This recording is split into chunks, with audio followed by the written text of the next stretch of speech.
Hello guys, இன்றைக்கி நம்ம சேனலில் என்ன வீடியோ பார்க்க போகிறோன்னா bootstrapோட ஒரு ஃபுல் டுட்டோரியல் வீடியோ பார்க்க போகிறோம். பார்ட்டாக போட போகிறேன் 4 பார்ட்ஸு. அதுக்கு முன்னாடி நம்ம சேனலுக்கு யாராவது புதுசாக வந்தீங்கன்னா மறக்காமல் சப்ஸ்கிரைப் பண்ணிவிட்டு அந்த பெல் பட்டனை கிளிக் பண்ணுங்கள். இப்போ வாங்க நம்ம வீடியோக்குள்ளே பார்க்கலாம். ஃபஸ்ட்டு என்னென்னா bootstrapனா என்னென்னு தெரிஞ்சுக்கோங்க. bootstrapனா ஒரு ஃப்ரேம் ஒர்க்கு HTML CSS வச்சு ஒரு ஃப்ரேம் ஒர்க் பில்ட் பண்ணியிருக்காங்க. ரெஸ்பான்சிவாக மொபைல் ஆப்புக்கு ரெஸ்பான்சிவாக இந்த bootstrapை க்ரியேட் பண்ணியிருக்காங்க. இந்த ஃப்ரேம் ஒர்க்கை நம்ம இப்போ ஒரு சின்ன ஒரு இன்ட்ரடக்ஷன் மூலயமா போயிடலாம். இப்போ bootstrapை எப்படி நம்ம இன்ஸ்டால் பண்ணணும்னா, இன்ஸ்டால் பண்ண தேவையில்லை. இதெல்லாம் அந்த லிங்க் இருக்கும்.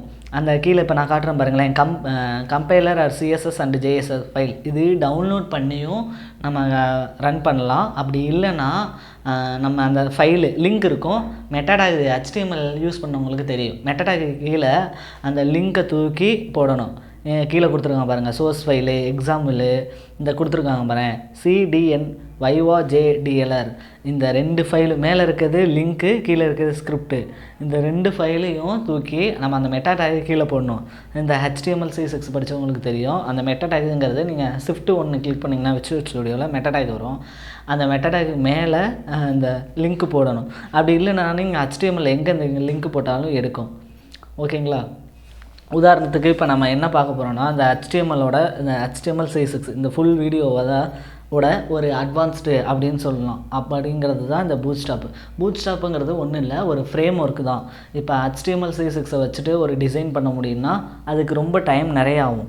அதோட டைமை ஷார்ட் அவுட் பண்ணுறதுக்கு தான் இந்த பூட்ஸ்ட்ராப்புங்கிற ஒரு கான்செப்டே கொண்டு வந்தாங்க. பூட்ஸ்ட்ராப்பு கான்செப்ட் எதுக்குன்னா, டைமை ஷார்ட் அவுட் பண்ணுறதுக்கு, HTML CSSல வந்து டைமை ஷார்ட் அவுட் பண்ணுறதுக்கு, அப்புறம் ரெஸ்பான்சிவாக இருக்கிறதுக்கு.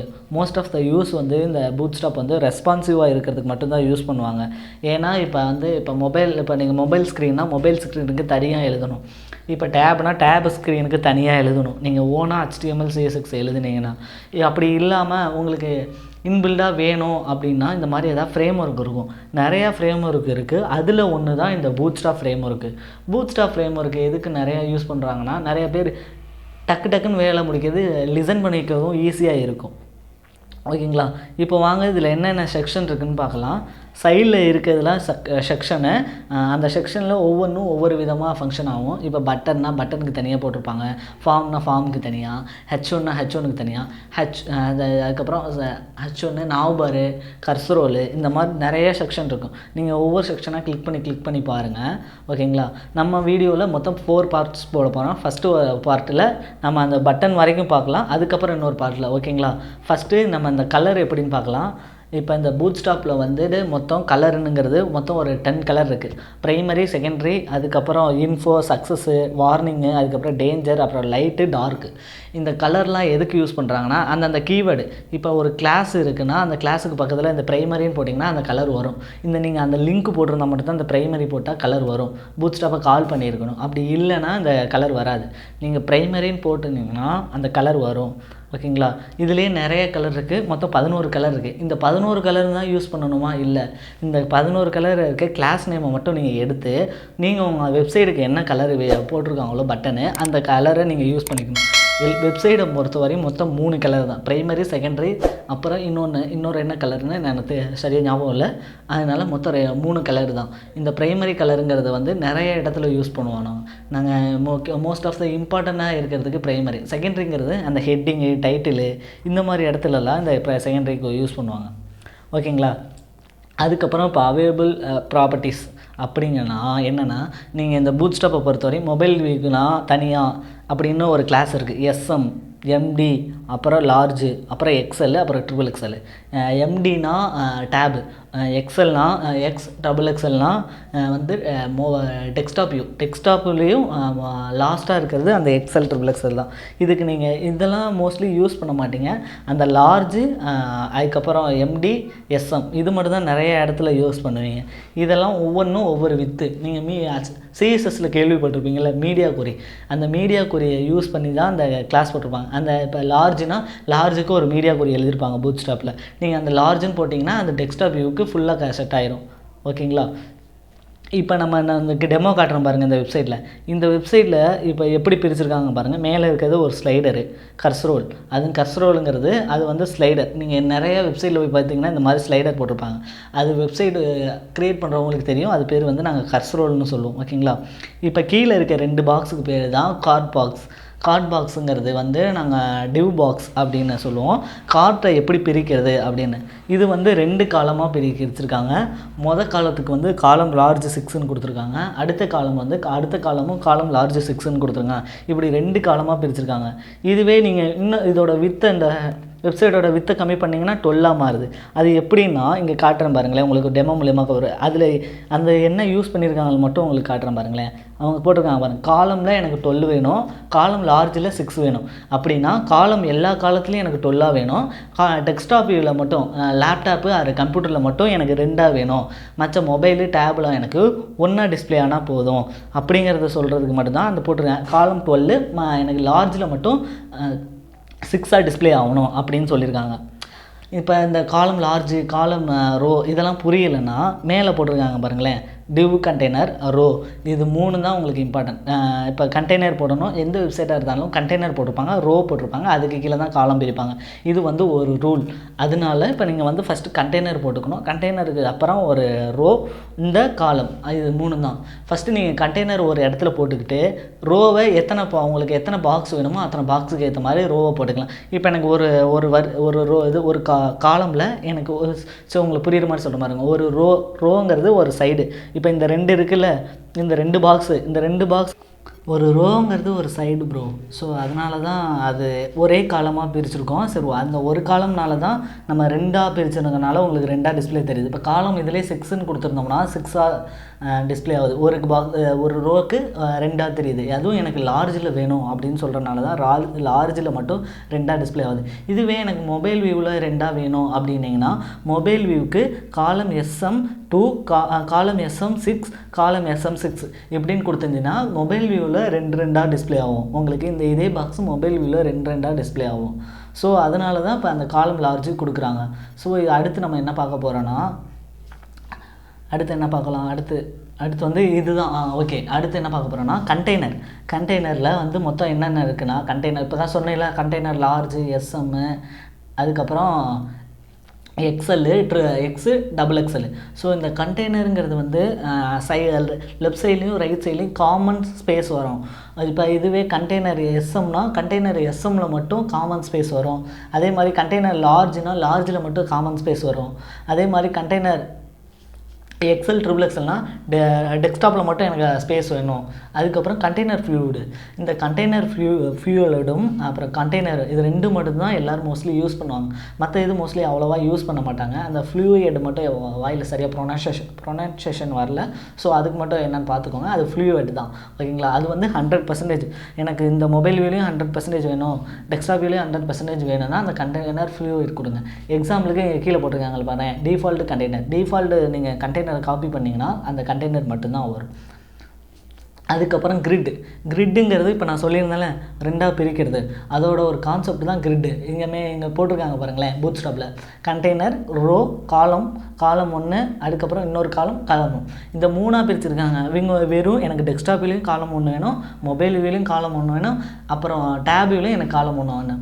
இதனால காமனாக எனக்கு எல்லா இடத்துலையும் ஒரே காலம் 1 வந்தால் போதும் அப்படின்னு சொல்கிறதுக்கு இது வெறும் காலம் 1 மட்டும் கொடுக்கணும். இதுவே எனக்கு டெஸ்க்டாப் வியூவில் காலம் 2 வேணும், மொபைல் வியூவில் காலம் 12 வேணும் அப்படின்னு சொன்னீங்கன்னா இதே இந்த இடத்துல காலம் லார்ஜ் 12ம் காலம் இல்லை வெறும் 6ம் அப்படின்னு போட்டிங்கன்னா தான் உங்களுக்கு ஆல்டர்னேட்டிவாக மாறி டிஸ்பிளே ஆகும். அந்த மாறி டிஸ்பிளே ஆகிறதுக்கு தான் ரெஸ்பான்சிவ்னு பேர். நீங்கள் கர்சரை ஒரு இன்ஸ்பெக்டர் கொடுத்து கர்சரை நீங்கள் அந்த டெக்ஸ்டாப் வியூலேருந்து அப்படியே லைட்டாக ஸ்க்ரோல் பண்ணி பார்த்தீங்கன்னா உங்களுக்கு தெரியும் அட்ஜஸ்ட் ஆகிறது. ஸோ அதெல்லாம் பண்ணி பாருங்கள். அப்படி பண்ணி பார்த்தா தான் இது ரெஸ்பான்சிவாக இருக்கா அப்படின்னு உங்களுக்கு டிஸ்பிளே தெரியும். மோஸ்ட்லி அந்த இன்ஸ்பெக்ட் கொடுத்து அந்த கர்சரை ரிமூவ் பண்ணி பாருங்கள். அப்புறம் மேலே ரெஸ்பான்சிவ் இருக்கும், அதில் மொபைல் வச்சு பாருங்கள், டெஸ்க்டாப் வச்சு பாருங்கள், டேப் வச்சு பாருங்கள். இது 3த்துலேயும் உங்கள் வெப்சைட் வந்து காமனாக ரெஸ்பான்சிவாக இருக்கான்னு பார்த்துட்டு அதுக்கப்புறம் நீங்கள் டெமோ காட்டுங்க. ஓகேங்களா. இப்போ பாருங்கள், நம்ம அடுத்து என்ன பார்க்க போகிறோம்னா இங்கே அதுவே தான் காலம் 1, காலம் 2, காலம் 3, காலம் 4, காலம் 5. இதுலேயே இன்னொன்று இருக்குது. எனக்கு ஒரே இந்த ரோவில் எனக்கு சென்டராக வேணும் அப்படின்னு சொல்கிறதுக்கு பேர் தான் ஜஸ்டிஃபை கண்டென்ட் சென்டர். எனக்கு இந்த ரோ மட்டும் சென்டராக வேணும் அப்படின்னு சொல்கிறதுக்கு பேர் ஜஸ்டிஃபை கண்டென்ட் சென்டர். இப்போ எனக்கு வந்து என்னென்னா காலம் 1 வேணும், காலம் இன்னொரு 5 வேணும், அதுக்கப்புறம் காலம் 1 வேணும். இப்போ எனக்கு என்னென்னா ஃபஸ்ட்டு காலம் 1 வேணும், செகண்ட் காலம் எனக்கு 5 ஸ்பேஸில் வேணும், தேர்ட் காலம் எனக்கு 1 இருந்தால் போதும். அப்போ ஃபஸ்ட்லேயும் செகண்ட்லேயும் ஃபஸ்ட்லேயும் லாஸ்ட்லேயும் காமனாக ஒரு ஸ்பேஸ் எடுத்துக்கும், சென்டரில் மட்டும் 5. ஸோ நீங்கள் இப்படி கொடுக்குறனால உங்களுக்கு ஃபஸ்ட்லேயும் லாஸ்ட்லேயும் 5 1 சென்டரில் 5 இருக்கும். ஸோ மற்ற இருக்க ஒரு 4% வித்து உங்களுக்கு பேலன்ஸாக இருக்கும். ஸோ அப்போ நீங்கள் கீழே ஏதாவது இன்னொரு அனதர் கண்டென்ட் போட்டிங்கன்னா ஆட்டோமேட்டிக்காக அந்த கண்டென்ட் அந்த சைடில் போயிடும். ஸோ அதனால் நீங்கள் ஃபுல்லாக 12ஐயும் கவர் பண்ணணும். 12ஐயும் கவர் பண்ணால் மட்டும்தான் உங்களுக்கு ஃபுல்லாக ரெஸ்பான்சிவாக இருக்கும். இப்போ 6 எனக்கு இன்னொரு 6, 4 4 போடுங்க. அப்போ உங்களுக்கு 3 பாக்ஸ் வேணும்னா 4 4 4 3 பிரிக்கிறதுக்கு 4 4 கொடுத்தீங்கன்னா கரெக்டாக வரும். இல்லை எனக்கு 4 வேணும்னா 3 3 ஒரு மொத்தம் 4 3 கொடுத்தீங்கன்னா 4 பிரியும். இந்த 4 3 இந்த 4 3 தான் மோஸ்ட் ஆஃப் த வெப்சைட்டில் யூஸ் பண்ணியிருப்பாங்க. பூட்ஸ்ட்ராப் யூஸ் பண்ணி பண்ணுற எல்லா ப்ராஜெக்ட்லேயும் ஒன்று 4 பாக்ஸ் போட்டிருப்பாங்க, இல்லை 3 பாக்ஸ் போட்டிருப்பாங்க, இல்லை 2 பாக்ஸ் போட்டிருப்பாங்க, இல்லை சிங்கிள் பாக்ஸ் போட்டிருப்பாங்க. சிங்கிள் பாக்ஸ் போடுறதுக்கு அந்த காலம் லார்ஜ் 12ன்னு கொடுத்துருவாங்க, ஒரே ஒரு காலம் மட்டும்தான். இந்த 2 காலம் வேணும், 3 காலம் வேணும், 4 காலம் வேணுங்கிறப்ப மட்டும்தான் இந்த காலம் லார்ஜ் SM 12 இந்த மாதிரி கான்செப்ட் யூஸ் பண்ணுவாங்க. மோஸ்ட் ஆஃப் த கான்செப்ட்ஸில் சர்வீசஸ் பேஜில் மட்டும்தான் இதை யூஸ் பண்ணுவாங்க. சர்வீசஸ் எனக்கு பேஜில் வந்து எனக்கு காலம் லார்ஜில் 12 வேணும், காலம் லார்ஜில் 3 வேணும், 2 வேணும் அப்படின்னு சொல்கிற இடத்துல மட்டும்தான் இந்த காலம் லார்ஜ் யூஸ் பண்ணுவாங்க. ஓகேங்களா? உங்களுக்கு இந்த பூட்ஸ்ட்ராப் வீடியோ ஃபுல்லாக புரியணும்னா நீங்கள் அதுக்கு ஃபஸ்ட்டு HTML CSS நல்லா தெரிஞ்சிருக்கணும். அப்படி தெரிஞ்சிருந்தால் மட்டும்தான் இந்த பூட்ஸ்ட்ராப் உங்களுக்கு ஓரளவு நல்லா புரியும். பூட்ஸ்ட்ராப் பொறுத்தவரையும் ரொம்ப ஈஸியாக தான் இருக்கும், குயிக்காக ஒர்க் முடியும். இப்போ ஒரு ஒர்க்கு உங்கள்கிட்ட கொடுக்குறாங்க, அந்த ஒர்க்கை குயிக்காக முடிச்சு பார்க்க தான் கொடுக்கணும். ஸோ இல்லைனா அவங்களுக்கு காம்படிட்டிவாக இன்னொரு ஆளை அவங்க இம்ப்ளிமெண்ட் பண்ணிக்குவாங்க.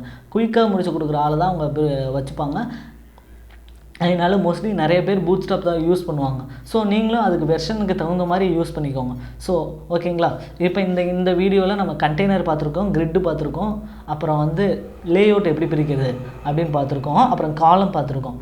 இப்போ நம்ம அடுத்து வர வீடியோவிலலாம் நம்ம எப்படி டேபிள் க்ரியேட் பண்ணுறது, அதுக்கப்புறம் ஃபார்ம்னா என்ன, அதுக்கப்புறம் காம்பனன்ட்ஸ்னால் என்ன, நவ்-பார்னா என்ன, ஸோ இந்த 4 ஹெட்டிங்கையும் அடுத்து வர வீடியோவில் பார்க்கலாம். ஸோ இப்போ இதுலேயே இன்னும் என்னென்னா, இப்போ எனக்கு இதுலேயே இன்னும் 4 காலம்ஸ் பிரிக்க தெரியல, 3 காலம்ஸ் பிரிக்க தெரியல, இல்லை 2 காலம்ஸ் பிரிக்க தெரியலைன்னா நீங்கள் கமெண்ட் பாக்ஸில் கமெண்ட் பண்ணுங்கள். நான் இன்னும் டீட்டெயிலாக உங்களுக்கு மெசேஜ் பண்ணுறேன், இல்லை இன்னும் டீட்டெயிலாக நான் என்னால் வீடியோ போட முடிஞ்சாலும் நான் போடுறேன். ஓகேங்களா? இப்போ வாங்க இதுலேயே இன்னும் கொஞ்சம் இருக்கிறத நான் இப்போ உங்களுக்கு இன்னும் டீட்டெயிலாக சொல்கிறேன். ஓகேங்களா? கண்டெய்னர், ரோ, அப்புறம் இதில் வந்து இன்னொரு எக்ஸாம்பிள் கொடுத்துருக்காங்க பாருங்களேன். கண்டெய்னரு எனக்கு ரோவில் வந்து எனக்கு 6 வேணும், எம்டியில் வந்து எனக்கு 4, இதில் காலம் லார்ஜில் எனக்கு 4, காலம் எம்டியில் 4. இந்த காலம் லார்ஜு எம்டி இந்த கான்செப்டெல்லாம் ஃபஸ்ட்டு புரிஞ்சுக்கோங்க. காலம் லார்ஜுனா எங்கே வருது, காலம் எம்டினா எங்கே வருது, காலம் எஸ்எம்னா எங்கே வருது, அதுக்கப்புறம் வெறும் காலம்னு போட்டால் எங்கே டிஸ்பிளே ஆகுது.